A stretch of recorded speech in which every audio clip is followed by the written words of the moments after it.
अंदर से दरवाजे की कुंडी लगानी भूल गया था। अचानक उसकी चाची अंदर आ गई। अब शुभम ने चाची को किस अंदाज में अपने जाल में फंसाया।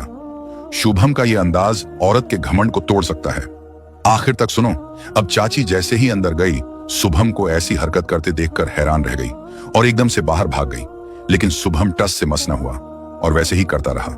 जब वो बाहर आया तो उसकी चाची बोली, शुभम अंदर क्या कर रहे थे? शुभम बोला, चाची आपको तो सब पता ही है, अब मेरे मुंह से क्या सुनना चाहती हो? तभी चाची बोली, वो सब तो ठीक है, लेकिन मुझे देखकर कुछ शर्म तो करते। तभी उसने कहा, चाची मुझे क्या पता था कि तू भी उसी वक्त कमरे में आ जाएगी, वैसे भी मैं कुछ गलत तो कर नहीं रहा था। तभी चाची बोली, वो बात नहीं, शायद तुम जानते नहीं हो। इस तरह कोई औरत किसी जवान लड़के को देखकर बहक जाती है। शुभम ने कहा, तो चाची आप भी कर लिया करो। चाची ने कहा, कर तो लूं, पर तेरे चाचा हो तब ना। तो चाची मैं तुम्हारी मदद कर दूंगा, मेरे पास आ जाया करो। चाची बनावटी गुस्से में बोली, ज्यादा बोलकर मेरा दिमाग मत खराब करना, वरना सब तेरे चाचा को बता दूंगी। अरे चाची मैं वो सब काम कर सकता हूँ। तभी चाची गुस्से में बोली, तेरा दिमाग खराब हो गया है। इससे पहले कि चाची और कुछ बोलती, शुभम तुरंत वहां से भाग गया। चाची घमंडी जरूर थी, लेकिन थी बहुत खूबसूरत। वैसे भी वो चाची को नजरें गड़ाए देखता ही रहता था। अगर चाची उसकी तरफ देखती तो नजर घुमा लेता था। चाचा शुभम को अपनी औलाद से भी ज्यादा चाहते हैं, लेकिन चाची कुछ कपड़े भी ऐसे ही पहनती थी। उम्र भले ही 32 साल थी, लेकिन अभी भी 25 साल की लगती थी। वो चाची बहलाना फुसलाना चाहता था, लेकिन उसकी हिम्मत नहीं हो रही थी, इसलिए उसने चाची को देखकर शर्म नहीं की। अब वो सोच रहा था, चलो आज तो चाची ने उसे देख ही लिया था। घर में वो दोनों ही ज्यादातर रहते थे, इसलिए वो सोचने लगा, आज अपने दिल की बात कह ही दूंगा, क्योंकि अब चाची ने देख लिया, अब सही वक्त आ चुका है। इसीलिए उसने अपनी बात मजाक मजाक में कह दी, चाची अगर मेरी बीवी होती ना तो एक भी दिन बाहर ना जाता, रात को बीवी के पास ही रहता। अपनी चाची के सामने बिना शर्म किए, बिना शर्माए कहता रहा, मैं बीवी के साथ ऐसे करता, फिर ऐसे करता। वो भी 22 साल का नौजवान था। चाची बहुत खूबसूरत थी और शुभम के साथ हंसी मजाक करती रहती थी। शुभम और चाची दोनों दोस्त की तरह रहते थे। एक बार रात को चाचा और चाची को कमरे में देखने लगा, तब दोनों पति पत्नी पूरी जान लगाकर अपना हक कर रहे थे। शुभम उन्हें सोहबत करते हुए देख रहा था। वो उन्हें खड़े होकर देखता रहा। उसे अपने चाचा चाची को देखकर बहुत लज्जत मिल रही थी। अभी शुभम भी अभी कुंवारा ही था। उसकी चाची बहुत ही खूबसूरत और हसीन थी। वो हमेशा उसके साथ खूब हंसी मजाक करती थी। अगर शुभम अपने दिल की बात कह देता था तो बहुत बेरुखी से पेश आती थी।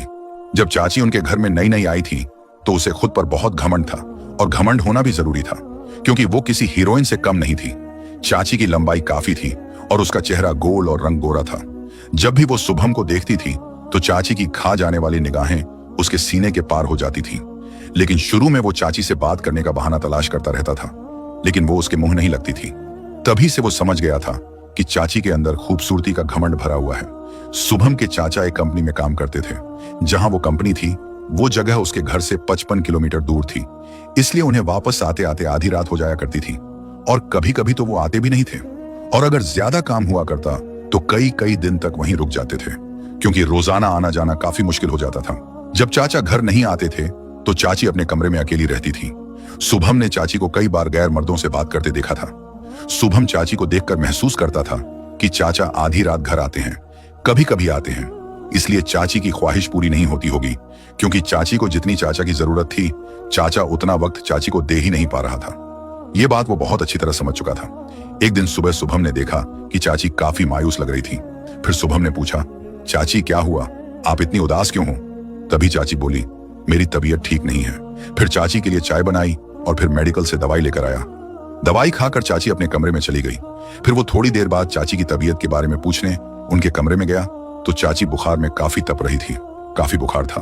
तभी उसने कहा, चाची आज चाचा घर आएंगे या नहीं? तब उसकी चाची बोली, तेरे चाचा तो कई दिन तक नहीं आएंगे, ऑफिस के काम से कुछ दिनों के लिए बाहर गए हुए हैं। तभी शुभम ने सोचा, अब क्या किया जाए? चाची की हालत तो बिगड़ती जा रही थी। तभी वो डॉक्टर के पास गया और कहा, डॉक्टर साहब मेरी चाची की तबीयत बहुत खराब है। तभी डॉक्टर बोला, ठीक है भाई, तू फिक्र मत कर। फिर थोड़ी देर बाद डॉक्टर साहब आ गए। फिर डॉक्टर ने चाची को एक इंजेक्शन लगाया और कुछ दवाइयां लिख कर दी। फिर करीब 1 घंटे बाद चाची को आराम मिलना शुरू हो गया। फिर अगले दिन सुबह जब शुभम चाय पी रहा था तो चाची बोली, शुभम 1 मिनट मेरे पास आओ। जब वो उनके पास गया तो चाची बोली, शुभम क्या मुझे माफ कर दोगे? तब शुभम ने पूछा, किस बात के लिए?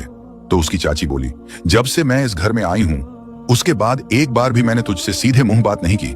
लेकिन तुम मेरा कितना ख्याल रखते हो। शुभम ने कहा, चाची कोई बात नहीं, मैं तो आपको अपना ही मानता हूं। फिर उसने सोचा कि चाची से अपने दिल की बात कह देता हूं, यह सही है। लेकिन फिर सोचा कि इस वक्त अपने दिल की बात कहना बड़ी गलती हो सकती है। चाची भड़क सकती है, क्योंकि अभी अभी तो चाची मेरे साथ बात करने लगी है, और मुझसे अगर मैं अभी वो सब बता दूंगा तो बहुत जल्दी हो जाएगी। कहीं जल्दबाजी में चाची नाराज ना हो जाए, इसीलिए पहले चाची का और ज्यादा प्यार पाना पड़ेगा, उसके बाद कहना सही रहेगा। फिर उसके बाद चाची और शुभम के बीच बहुत अच्छी दोस्ती हो गई। अब वो चाची का हर हुक्म मानता था, और जो भी काम वो कहती वो फौरन कर देता था। इसलिए चाची को भी उससे पहले से ज्यादा मोहब्बत सी होने लगी थी। एक दिन चाची ने उससे कहा, शुभम तुम्हारे चाचा तो कभी कभार ही घर आते हैं, तो तुम थोड़ी बहुत देर रात को मेरे कमरे में आ जाया करो, हम दोनों बातें कर लिया करेंगे, या एक साथ बैठकर टीवी देख लिया करेंगे। अकेले मेरा भी दिल नहीं लगता है। शुभम के दिल में लड्डू फूटने लगे, सोचने लगा, लगता है चाची लाइन पर आ रही है, अब बस लोहा गर्म होते ही चोट मार दूंगा। कहना और भी आसान हो गया, अब किसी भी वक्त मौका मिल सकता है। शुभम अपनी चाची के कमरे में गया। चाची झुककर घर का कुछ काम कर रही थी। चाची को देखकर उसका दिल मचलने लगा, और वो अपने कमरे में जाकर मोबाइल में वो वाली वीडियो देखने लगा। वीडियो की आवाज फुल कर दी, जिसकी आवाज चाची के पूरे कमरे में सुनाई दे रही थी। उसने बाहर की तरफ मुंह कर रखा था, ताकि कमरे के दरवाजे की तरफ बाहर से कोई आ रहा हो तो इसका पता चल सकता था। लेकिन फिर शुभम अपनी मस्ती में वीडियो देख रहा था। इसका मकसद तो कुछ और ही था, और आवाज का मजा ले रहा था। फिर उसे यह भी पता नहीं लगा कि उसकी चाची कब कमरे में आ गई, और फिर चाची भी पीछे आकर वो वाली वीडियो देखने लगी। लेकिन शुभम को यह खबर ही नहीं हुई। फिर चाची ने हल्का सा खांसा, और उसने जब वीडियो से नजर हटाकर देखा तो पीछे उसकी चाची खड़ी खड़ी हंस रही थी। फिर उसने जल्दी जल्दी मोबाइल बंद किया और बिल्कुल घबराने का नाटक करने लगा। चाची ने उसका कान पकड़कर कहा, अब क्यों बंद कर रहा है, क्या अब तू डर रहा है?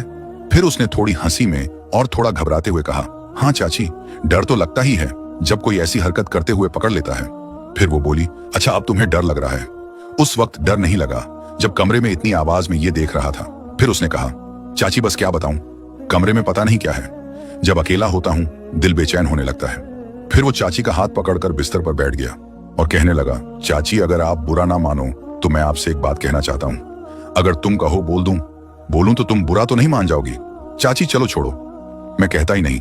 चाची ने कहा, तू तो कुछ भी कह ले, मैं बुरा नहीं मानूंगी।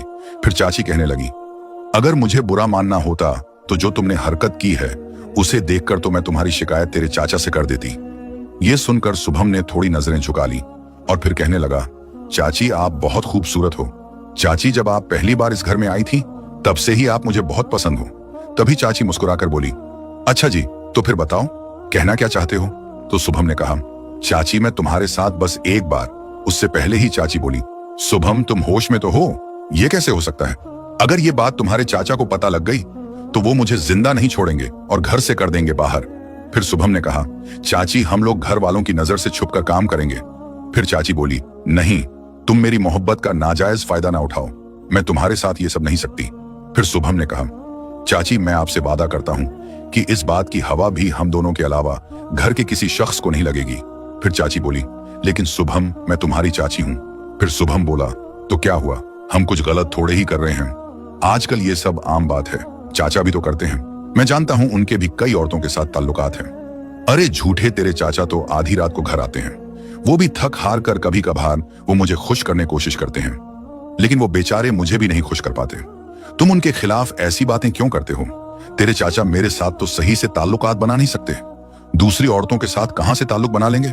चाची मैं ये भी जानता हूं, बस आप खुश रहकर दिखाने की बनावट करती हैं। मैं दिखाऊंगा तुम्हें खुश कैसे करते हैं। और ये सुनते ही चाची का चेहरा लटक गया, और चाची का लटका हुआ चेहरा देखकर शुभम समझ गया। तभी चाची बोली, शुभम कह तो तुम सही रहे हो, बस टाइम पास ही हो रहा है। तुम्हारे चाचा मुझे वो खुशी नहीं दे पाते। तुम्हारे चाचा यही बहाना बनाकर जल्दी लेट जाते हैं कि बहुत दूर से चलकर आ रहा हूं, इसलिए अब मैं थक गया हूं और मुझे नींद आ रही है। अब तुम ही बताओ, रोज रोज तो मैं उन्हें अपनी ख्वाहिश के लिए जबरदस्ती नहीं कर सकती। तेरे चाचा को तो खुद भी सोचना चाहिए कि वो मेरा खुद भी ख्याल रखें। तेरे चाचा तो इतने बड़े खुदगर्ज हैं, बस तब प्यार करते हैं जब उनका अपना मूड होता है। उन्हें मेरी जरा भी फिक्र नहीं होती कि कब मेरी ख्वाहिश है या नहीं, वो तो बस अपना मतलब निकालते हैं। शुभम को तो इन बातों में खूब मजा आ रहा था। वो तो चाह रहा था किसी तरह चाचा का पत्ता साफ हो। इन बातों को सुनकर उसे मौका सा मिल गया। वो हैरानी से सुनता रहा और कहने लगा, चाची मुझे मालूम है, तभी तो मैं आपकी इतनी फिक्र और मोहब्बत करता हूं। और तभी तो मैं कह रहा हूं कि मैं आपको खुश कर सकता हूं। चाची, मैं आपकी हर एक चीज और हर बात को समझता हूं। तभी चाची ने उसका हाथ पकड़कर जोर भींचकर कहा। और जब चाची ने उसका हाथ भींचा तो शुभम समझ गया कि चाची अंदर ही अंदर कितनी फड़क रही है। फिर चाची ने कहा, शुभम, तुम मेरा कितना ख्याल रखते हो, तुम कितने भोले हो, लेकिन मैंने तो कभी तुम्हारी तरफ ध्यान ही नहीं दिया। दोस्तों, अब देखो क्या हुआ। शुभम ने कहा, हाँ चाची, मैं आपका पूरी तरह ख्याल रखूंगा। शुभम अकेली चाची को देखकर डोल रहा था, लेकिन चाची भी सचिन की चिकनी छुपटी बातों से मदहोश सी होने लगी थी। लेकिन चाची ने अपने जज्बात को काबू करने की कोशिश की। चाची ने कहा, चल मैं सोचकर बताऊंगी, और अपने कमरे में चली गई। जिस तरह एकदम से चाची अपने कमरे में गई, उस शुभम को बहुत बुरा लगा। वो तो सोच रहा था आज काम बन गया, उसका सारा प्रोग्राम खराब हो गया, और वो सोचने लगा था, यार अब तो कुछ भी नहीं हो सकता। अगले दिन वो सुबह में जब नहाकर बाहर निकला, उसी वक्त चाची भी वहीं आ गई। बड़े मोहब्बत भरे अंदाज में हंसते हुए कहा, ओहो, आज तो बड़ा स्मार्ट लग रहा है। शुभम ने कुछ नहीं कहा और चुपचाप वहां से चला गया, क्योंकि वो चाची को नाराज होकर दिखा रहा था। थोड़ी देर बाद चाची शुभम के पास आई और बोली, क्या हुआ शुभम, क्या मुझसे कुछ गलती हुई है या तुम मुझसे नाराज हो? शुभम ने कहा, नहीं तो मैं क्यों आपसे नाराज होऊंगा, लेकिन आप जाओ और अपना काम करो, मैं आपसे कोई बात नहीं करनी। लेकिन चाची बाहर जाने के बजाय वहीं खामोशी के साथ खड़ी उसकी तरफ देखती रही। जब वो बाहर नहीं गई तो शुभम खुद बाहर चला गया। जब वो शाम को घर वापस लौटा तो देखा कि चाचा भी घर पहुंच चुके हैं। अब चाचा को देखकर उसका दिमाग और भी ज्यादा खराब हो गया, क्योंकि अब तो उसकी सारी ख्वाहिशें धरी की धरी रह गई थी। चाचा ने शुभम को देखते ही कहा, आ जाओ बेटा, शुभम कैसे हो? लेकिन उसने बड़ी बेरुखी से जवाब दिया, कहा, हाँ ठीक हूं, कहकर फिर वो अपने कमरे में चला गया। लेकिन फिर थोड़ी देर बाद उसके चाचा ने उसे बुलाया और कहा, आओ शुभम बेटा, खाना खा लें।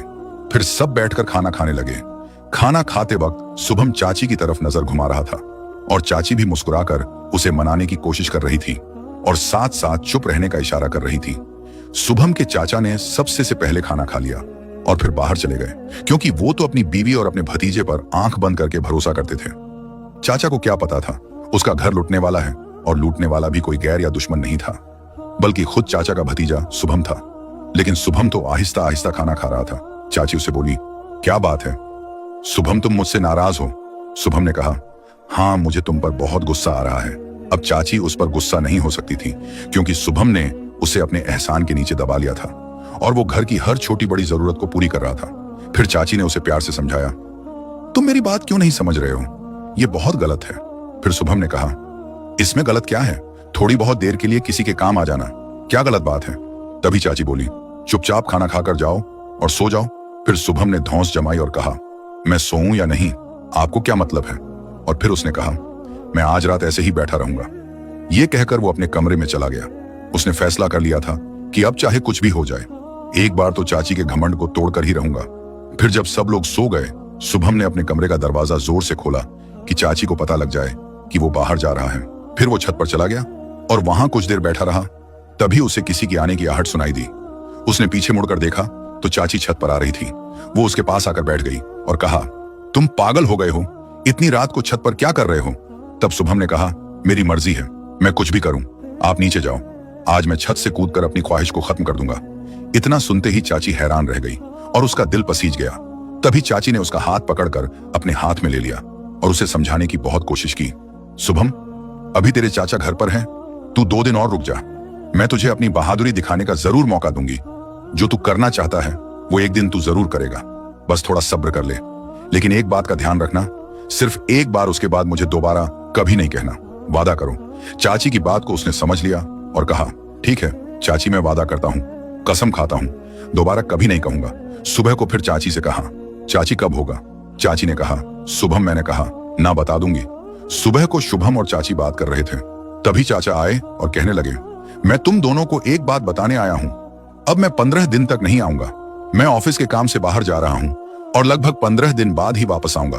तभी चाचा बोले, शुभम बेटे, अब इस घर की जिम्मेदारी तेरी है, अपनी चाची का तू अच्छे से ख्याल रखना। शुभम ने कहा, चाचा जी आप बेफिक्र रहे, मैं इस घर की जिम्मेदारी अच्छे से संभाल लूंगा, और रही बात चाची की तो उनका भी मैं हर तरह से ख्याल रखूंगा, बस आप बेफिक्र रहो।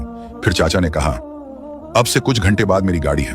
फिर शुभम ने अपने चाचा को स्टेशन पर पहुंचा दिया। जब वो घर वापस आया तो चाची चाचा के गम में बैठी थी और वो चाचा के जाने से रो रही थी। उसने कहा, चाची क्या हुआ, आप क्यों रो रही हैं?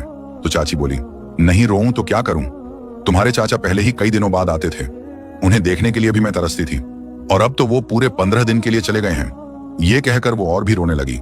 शुभम ने चाची को बिठाकर कहा, चाची कोई बात नहीं, चाचा को तो अपने काम के लिए जाना ही था, और मैं हूं तो आपके साथ, आपका ख्याल रखने के लिए। ये कहते ही चाची को शुभम ने गले से लगा लिया। इसके बाद तो बिना कुछ कहे शुभम ने उसके साथ शुरुआत कर दी और बात आगे बढ़ती गई। शुभम चाची को हासिल करने के लिए बहुत बेकरार था, लेकिन वो पहली बार किसी औरत के इतना करीब था। लेकिन चाची तो चाची थी, अब चाची भी हिलडोल गई। चाची पूरी तरह से तैयार हो गई। शुभम अब भी चाची को बहलाता रहा। चाची ने भी अब कोई एतराज नहीं किया। चाची ने अब पूरी तरह आंख बंद कर ली थी। बिना कुछ देखे शुभम और चाची एक दूसरे से मिल रहे थे। जो काम चाचा हमेशा अधूरा छोड़ देता था, लेकिन आज वो काम शुभम पूरा कर रहा था। पूरी रात हर तरीके से शुभम और चाची ने अपनी को ख्वाहिश को पूरा किया, और पूरी रात ऐसे ही गुजर गई। जब वो सोकर उठे तो पूरा दिन गुजर चुका था और शाम के 4 बज चुके थे। लेकिन जो चाची हमेशा उदास और मायूस रहती थी, आज वो चहकती हुई चिड़िया की तरह फुर फुर फिर रही थी। इसके बाद शुभम रोजाना चाची के कमरे में सोने लगा। जो चाची पहले चाचा के 15 दिन के लिए ही जाने पर रोया करती थी, अब वो चाचा का घर में रहना भी पसंद नहीं करती थी। यहां तक अब चाचा और चाची में लड़ाइयां होने लगी। एक दिन चाचा ने शुभम और चाची को देख लिया।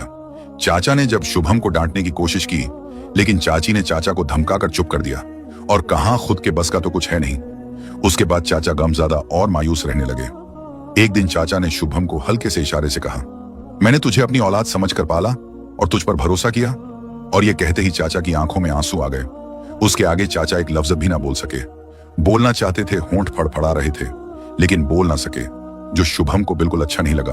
अब शुभम चाची से अलग होना चाहता था, लेकिन चाची अब जबरदस्ती शुभम को धमकाती और डराती और अपनी ख्वाहिश पूरी करती है। शुभम ने यह कहानी खुद भेजी है, लेकिन हमने शुभम का नाम बदल दिया। शुभम कहता है, उसके बाद अब तक मेरी 7 बार खूबसूरत लड़कियों से मंगनी हो चुकी है, लेकिन हर बार चाची मेरा रिश्ता तोड़वा देती है। मैं बहुत परेशान हूं, लेकिन अब सबसे बड़ा सवाल यह है कि क्या यह सब होना ही चाहिए था? क्या एक मर्द को अपनी बीवी को अकेले छोड़कर जाना चाहिए था? क्या किसी जवान लड़के या नौकर के भरोसे पर बीवी के साथ छोड़ देना अक्लमंदी है? इस कहानी से एक सबक तो साफ मिलता है, भरोसा करना बुरी बात नहीं है, लेकिन आंख मूंद कर भरोसा करना सबसे बड़ी बेवकूफी है। बीवी को अकेली छोड़ना उसकी मजबूरी को बढ़ावा देना है, और वो भी किसी जवान मर्द के पास, चाहे वो कितना ही सगा हो। बीवी के साथ अकेला छोड़ देना आग और फूंस इकट्ठा रखना जैसा है। घर को चलाने के लिए सिर्फ दीवारें नहीं होती, बल्कि हिफाजत करने वाला मर्द हो। अगर इस वाक्य को सुनकर हर शख्स ये समझ ले, जवान बहन बेटी और बीवी को किसी के पास और किसी को इनके पास अकेली नहीं छोड़ना चाहिए। कभी कभी अकेलापन उसकी बड़ी कमजोरी की वजह बन सकती है, और किसी भी जवान मर्द को किसी भी गैर में हम औरत के साथ छोड़ना उसकी इज्जत को खतरे में डालना है। इसीलिए सोचो, समझो और रिश्तों के भरोसे की हिफाजत भी करें, क्योंकि कभी कभी भरोसा ही सबसे बड़ा धोखा बन सकता है। तो दोस्तों, ये थी आज की वीडियो। पसंद आई हो तो लाइक करें, चैनल को सब्सक्राइब करें और बेल आइकन का बटन भी दबाएं। शुक्रिया।